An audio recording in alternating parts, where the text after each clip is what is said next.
LAC पर चीन की ताबड़तोड़ कार्रवाई, तो भारत ने दिखाया विध्वंसक रूप। अवैध तरीके से चीन ने फिर किया कब्जा, भारत ने तानी मिसाइल। चीन का एलएसी पर शुरू युद्ध अभ्यास, भारत की खामोशी को समझ रहा है कमजोरी।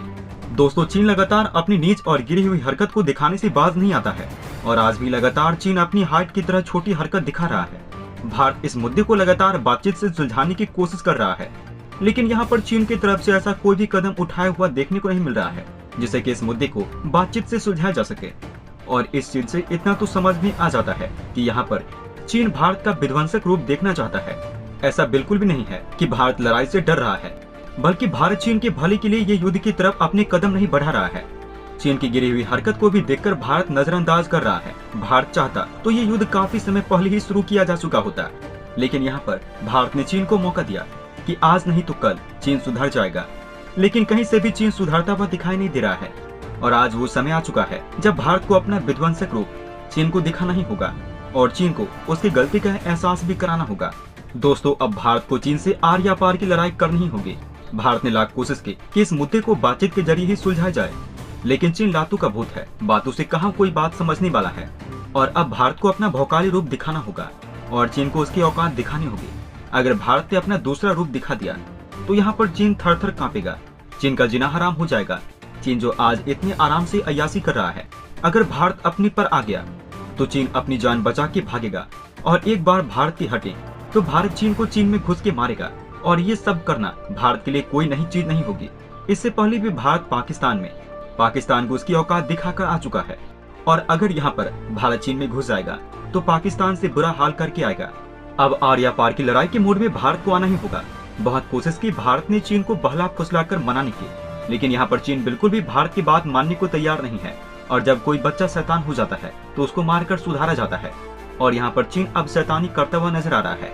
अब चीन की बारी खत्म हो चुकी है, अब भारत का समय शुरू हो चुका है और अब भारत दिखाएगा कि चीन जिस तरीके की हरकत कर रहा था उसको सबक सिखाने के लिए भारत कौन सा कदम उठाने वाला है, जिसे चीन का सांस लेना भी दुश्वार होने वाला है। चीन की हलक में सांस फंसी रहेगी और वो इसी सदमे के साथ जिएगा कि कहीं भारत की तरफ से कोई मिसाइल न आ जाए जिसको हमारा डिफेंस सिस्टम पकड़ न पाए और फिर उसके बाद कई छोटे छोटे चीनी मारे न जाए।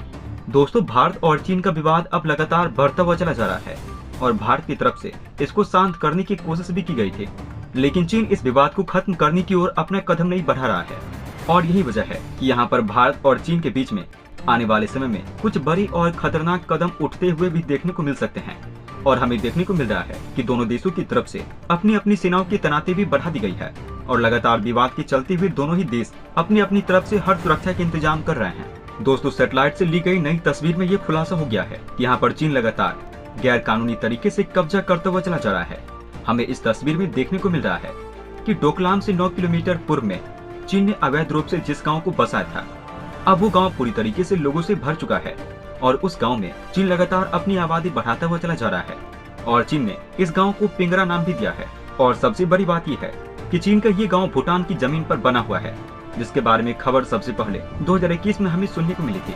और हैरानी की बात यह है कि 2021 के बाद से ही इस गांव को खाली नहीं कराया गया और यहाँ पर हमें देखने को मिल रहा है कि चीन लगातार इस गांव का विकास करता हुआ चला जा रहा है और लोगों को लेकर इस गांव में बसता हुआ चला जा रहा है। दोस्तों, हमें खबर भी ये मिल रही है कि चीन ने अपने बनाए इस अवैध गांव को एक अच्छी सड़क से जोड़ दिया है और इस सड़क के बारे में मिलता है कि ये सड़क भूटान की जमीन में 10 किलोमीटर तक जाती है, जिसमें भूटान का 10 किलोमीटर का इलाका चीन पहले ही अपने अंदर समा चुका है। और ये सड़क तेजी से बहते हुए एमोचू नदी के पास जाती है और चीन के द्वारा बनाए गए इस अवैध गांव को पूरा चीन से जोड़ने का काम करती है। और इस सीध से चीन का इस गांव के ऊपर और भी ज्यादा दबदबा मजबूत हो जाता है। दोस्तों, चीन अगर एमोचू नदी के पास एक सड़क बना चुका है तो ये भारत के लिए बहुत ही चिंताजनक बात होने वाली है, क्योंकि इस सीध से चीन को डोकलाम से ठीक बगल में जाने का रास्ता मिल जाएगा, जिससे चीन बड़ी आसानी से भारत के सिलीगुड़ी कॉरिडोर को अपनी आंखों से देख पाएगा, जो कि भारत के लिए काफी चिंताजनक बात है, क्योंकि सिलीगुड़ी कॉरिडोर पूरे भारत को उत्तर पूर्व भारत से जोड़ने का काम करता है और इसकी मदद से चीन डोकलाम के ठीक बगल में अपनी सेना को भेज पाएगा। चीन यहाँ पर सिलीगुड़ी कॉरिडोर पर नजर रख पाता है तो इसे भारत के लिए एक बहुत बड़ी खतरे के रूप में देखा जाना चाहिए।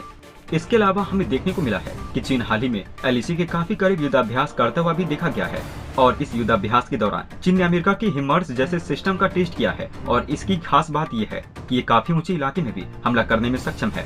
और इसके बारे में सटीक जानकारी निकलकर सामने नहीं आई है, लेकिन अनुमान लगाया जा रहा है कि इसकी मारक क्षमता 300 किलोमीटर के आसपास होने वाली है, लेकिन ये कम ज्यादा भी हो सकती है।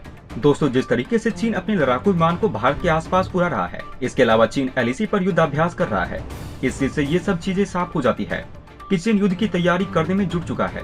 पिछले कुछ दिनों से हमें देखने को मिल रहा है कि चीन भारत के खिलाफ काफी ज्यादा आक्रोशित होता हुआ दिखाई दे रहा है, और इसके पीछे की जो वजह निकल के आ रही है वो ये है कि भारत इंटरनेशनल मंच पर जिस तरीके से अपना कदम बढ़ाता हुआ चला जा रहा है, ये चीज चीन को पसंद नहीं आ रही है। और यही वजह है कि चीन भारत को अलग अलग मोर्चों पर घेरने की तैयारी कर रहा है। लेकिन जब अरुणाचल प्रदेश में चीन की दाल नहीं गली, तो अब वो भारत को लेकर भूटान में एक नए विवाद को छेड़ता हुआ नजर आ रहा है। दोस्तों, चीन ने भारत को काफी हल्के में ले लिया है, और भारत को जिस तरीके से चीन ने लिया है वो भूल चुका है कि भारत पुराना वाला भारत अब नहीं रहा। भारत इस काबिल हो गया है कि चीन को उसकी सातों पीढ़ी याद दिला सकता है। अगर भारत की हट गई तो चीन अपनी छोटी हाइट का भी इस्तेमाल छुपने के लिए नहीं कर पाएगा, और भारत उसको ढूंढ ढूंढ कर मारेगा। जिस तरीके से भारत खामोश रहता है, उसको अगर चीन भारत की कमजोरी समझेगा, तो यहाँ पर भारत अपनी ताकत दिखाना भी जानता है, और भारत ये भी जानता है कि चीन जैसे देशों को किस तरीके से औकात में लाना है। भारत ने अगर अपनी औकात दिखा दी तो चीन अपने बचाव के लिए दुनिया के किसी भी देश को अपनी सपोर्ट में ले भी आया, लेकिन तो भी यहाँ पर भारत चीन का नामो निशान मिटा देगा। फिर खाली चीन एक ही जगह पर नजर आएगा, और वो इतिहास लोग पढ़ेंगे कि एक देश था जिसने भारत से पंगा लिया था, और आज उसका नामो निशान मिट चुका है और पूरी तरीके से तहस नहस हो चुका है। इसमें कोई शक नहीं है कि भारत अपनी तरफ से पहल नहीं करता है, लेकिन यहाँ पर जब भारत को उकसाया जाएगा तो भारत चुप रहने वालों में से नहीं है। जिस तरीके से चीन भारत को लगातार उकसाने का काम कर रहा है, भारत की सीमा पर अपने लड़ाकू विमान उड़ा रहा है, LAC पर युद्ध अभ्यास कर रहा है, ये सब चीजें भारत को नजर नहीं आ रही है क्या? लेकिन भारत फिर भी खामोश है कि इस पूरे मामले को बात से सुलझाया जाए, वरना भारत अपने पर आ जाएगा तो फिर चीन जान बचाने को कहाँ जाएगा। दोस्तों, अब भारत से भूटान मदद की गुहार लगाएगा, क्योंकि भूटान ये बात जानता है कि पिछली बार भी डोकलाम में चीनी सेना को भगाने के लिए भारतीय सेना ने अपनी बहादुरी का एक अलग रूप दिखाया था, और इस बार भी भूटान चाहता है कि चीनी सेना को पीछे भगाने के लिए भूटान की मदद भारत करे। क्या इस बार भी भूटान की मदद के लिए भारत को सामने आना चाहिए या फिर नहीं? इस पर आप क्या सोचते हैं? आप अपनी राय हमें नीचे कमेंट बॉक्स में लिखकर अवश्य बताएं। दोस्तों, अंत में हम आपसे एक महत्वपूर्ण जानकारी साझा करने जा रहे हैं। नीचे डिस्क्रिप्शन में दिए गए लिंक पर जाकर आप इंडियन आर्मी मर्चेंडाइज खरीदकर सपोर्ट कीजिए और पूरे देश का हौसला बढ़ा दीजिए। जाने से पहले वीडियो को लाइक और शेयर करें तथा चैनल को सब्सक्राइब करना न भूलें। तब तक के लिए धन्यवाद। जय हिंद, जय भारत। अच्छा सुनो, चैनल को सब्सक्राइब करो, उसके बाद घंटी बजा देना ताकि अगली वीडियो आपसे मिस न हो पाए। Thank you.